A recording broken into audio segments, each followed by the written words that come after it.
हम class 10th का model set 2 science का पढ़ने जा रहे हैं, तो आप लोग ध्यान देंगे, ठीक है ना।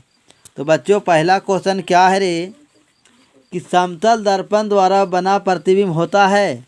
तो क्या होता है बच्चों? सीधा भी होता है बच्चों, बराबर भी होता है, आभासी भी होता है, जिनमें सभी हो जाएगा, ठीक है। अब बच्चों अगला क्वेश्चन है, अवतल दर्पण की फोकस दूरी होती है तो क्या होती है बच्चों? ऋणात्मक होती है। क्या होती है? तो बच्चों अगला नंबर प्रश्न देखते हैं, तीसरा नंबर। उस दर्पण का नाम बताइए जो बीम का सीधा तथा आवर्धित प्रतिबिंब बना सके। कौन है बच्चा? अवतल दर्पण, ठीक है। दर्पण मतलब जानते हो ना, आईना। निम्न में से कौन सा पदार्थ लेंस बनाने के लिए प्रयुक्त नहीं किया जा सकता है बच्चों? जल के लेंस बनाया जा सकता है, कांच को लेंस बनाया जा सकता है, प्लास्टिक को लेंस बनाया, लेकिन मिट्टी को लेंस नहीं बनाया जा सकता है, ठीक है ना। तो ऑप्शन क्या हो जाएगा? डी, ठीक है बच्चों। अब क्वेश्चन नंबर हम चलेंगे बच्चों छठा। मानव नेत्र में किस प्रकार का लेंस लगा रहता है? तो उत्तल लेंस, ठीक है। तो अगला क्वेश्चन चलेंगे, सामान्य दृष्टि के वयस्क के लिए सुस्पष्ट दर्शन की अल्पतम दूरी होती है लगभग कितना होती है? 25 सेंटीमीटर। बहुत अच्छा है, गुड। अब हम 8 नंबर क्वेश्चन बात करेंगे। जरा दूरदृष्टि को किस लेंस से दूर किया जाता है? तो बायफोक्सी लेंस, बायफोकल लेंस। किसके द्वारा? बायफोकल लेंस के द्वारा बच्चों। विद्युत आवेश का एसआई मात्रक क्या होता है? कूलॉम। क्या होता है? कूलॉम। कूलॉम को क्या डिनोट करते हैं? सी से। विभवांतर मापने वाला यंत्र को क्या? अब 1 यूनिट विद्युत ऊर्जा का मान है तो 3.6 इंटू 10 का पावर 6 जूल। कितना होता है? 3.6 इंटू 10 का पावर 6 जूल। अगला क्वेश्चन, किसी विद्युत धारावाही सीधी लंबी परिनालिका के भीतर चुंबकीय क्षेत्र होता है। क्या होता है? सभी बिंदुओं पर ये समान होता है। तो बच्चों अगला क्वेश्चन है 13 नंबर। अभिक्रिया Fe प्लस CuSO4 प्लस आयरो FeSO4 प्लस Cu किस प्रकार की अभिक्रिया है? तो बता दो बच्चों, किस प्रकार का? विस्थापन है बच्चों। इसमें कैसे जाने विस्थापन हो गया बच्चों? हम सवेरे ही बताए थे, सुबह के क्लास में ही, कि देखो Fe अलग था बेचारा, CuSO4 एक में था। अब ये कहा किया, ये जो SO4 है इसे Fe के साथ दोस्ती कर लिया और इसको बेचारा फटफटा दिया, अलग कर दिया।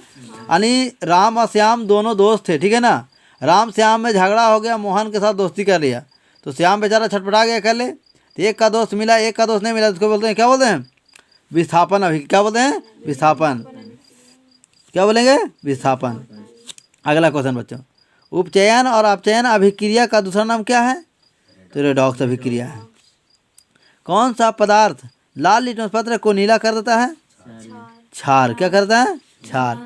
क्षार किसे कहते हैं बच्चों? क्षार क्या है बताओ?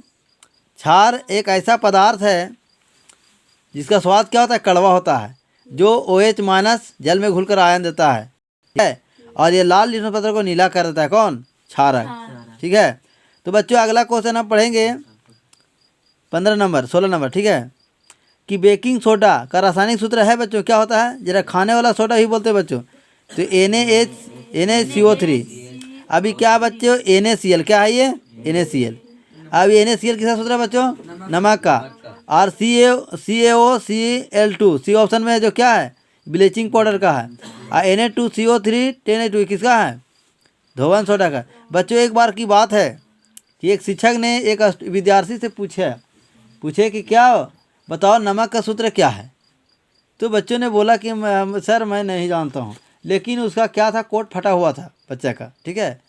तो फटा हुआ था, तो फटा हुआ गिर गया था वो लड़का, तो सिलाया था। तो बोला इधर क्या है रे? तो बोलता है सर NaCl है। क्या है? NaCl है। तो शिक्षक ने बोले तुम तो जानता है कि NaCl है। तो NaCl है मतलब फटलाहा सीएल था, से बोल रहा था वो, लेकिन क्या बन गया? ये ट्रिक बन गया। NaCl है, फटल NaCl है। तो NaCl का क्या सूत्र होता है? फटल है तो NaCl है, तो नमक के सूत्र NaCl है, NaCl है, ठीक है। तो ठीक है। अब अगला क्वेश्चन बच्चों, अगला क्वेश्चन है बच्चों कि अम्लीय विलयन का पीएच मान होता है, क्या होता है? 7 से कम होता है बच्चों। तांबा और जस्ता के मिश्र धातु को क्या कहते हैं? पीतल। ठीक है, तो तांबा, ता से तांबा, जा से जास्ता। तो याद रहना बच्चों पिताजी, क्या याद रहना? पिताजी। क्या याद रहेंगे ट्रिक? बता दें किताब पिताजी। अब पिताजी लिखने का मतलब क्या है बच्चों? पी से हो गया पीतल बनेगा, किसे मिलाने से? तांबा और जास्ता से। तो क्या याद रखना? पिताजी याद रखना। बोलेगा तांबा जास्ता मिलने से क्या बनेगा? पीतल। तो याद रहेंगे पिताजी, क्या याद रहेंगे? तो पी से पीतल हो गया, ता से तांबा होगा, जा से जी से जास्ता, तो पिताजी हो जाएगा ना। अब अगला क्वेश्चन है बच्चों कि कौन सी मुलायम धातु को चाकू से काटा जा सकता है? तो सोडियम को कहाँ रखा जाता है बच्चों? मट्टी के तेल में, जरा किरोसिन तेल ही बोलते हैं, ठीक है ना। तो एल्केन का सामान्य सूत्र क्या होता है? तो CnH2n+2 होता है बच्चों। और ये बी ऑप्शन में क्या है, किसका सूत्र है? एल्किन का है। और ये एल्काइन का है, CnH2n-2, ठीक है ना। अगला क्वेश्चन चलेंगे बच्चों। अगला क्वेश्चन क्या है? अगला क्वेश्चन है कि एल्डिहाइड का प्रकार्यात्मक समूह है, तो कौन है? बॉन्ड, माइनस नहीं है, बॉन्ड है, बॉन्ड CHO, क्या है? Bond CHO। अब अगला क्वेश्चन 22 नंबर है बच्चों कि स्वयं पोषी पोषण के लिए आवश्यक है, तो इनमें सभी है, कोची है? CO2 यानी कार्बन डाइऑक्साइड, जल, क्लोरोफिल और सूर्य का प्रकाश। इस सभी के लिए स्वयं पोषी के लिए आवश्यकता है। और स्वयं पोषी पोषण किसे कहते हैं बच्चों? जो अपना भोजन स्वयं बनाता है, ठीक है, उसे क्या कहेंगे? स्वयं पोषी। स्वयं पोषी उदाहरण क्या है? पेड़ पौधे, ठीक है ना। अगला नंबर क्वेश्चन है बच्चों 23 नंबर कि निम्नांकित में से कौन परजीवी है? तो प्लाज्मोडियम है, क्या है? तब पीत रस का स्राव होता है बच्चों, तो यकृत में, हाँ यकृत द्वारा, ठीक है ना। कौन सा, अगला क्वेश्चन है बच्चों, कौन सा पादप हार्मोन कोशिका विभाजन में सहायक है? तो कौन है बच्चों, जल्दी बताओ। साइटोकाइनिन है, कौन है? अगला क्वेश्चन है घेंघा रोग पनपता है, यानी घेंघा रोग होता है, इसलिए हमें आयोडीन युक्त नमक खाते हैं, लिखा रहता है नमक में। 27 नंबर पर बच्चों मुकुलन द्वारा अलैंगिक जनन होता है, किसमें होता है? बताओ। ईस्ट में होता है, किसमें होता है? ईस्ट में। और पूर्ण विकसित अंडाशय कहलाता है, क्या कहलाता है? क्या कहलाता है बताओ? तो फल। 29 नंबर प्रश्न है बच्चों मेंडल अपने प्रयोग के लिए किस पौधे को चुना था? बताओ। मटर को पौधा किसे चुना था? मटर। हंसना नहीं है।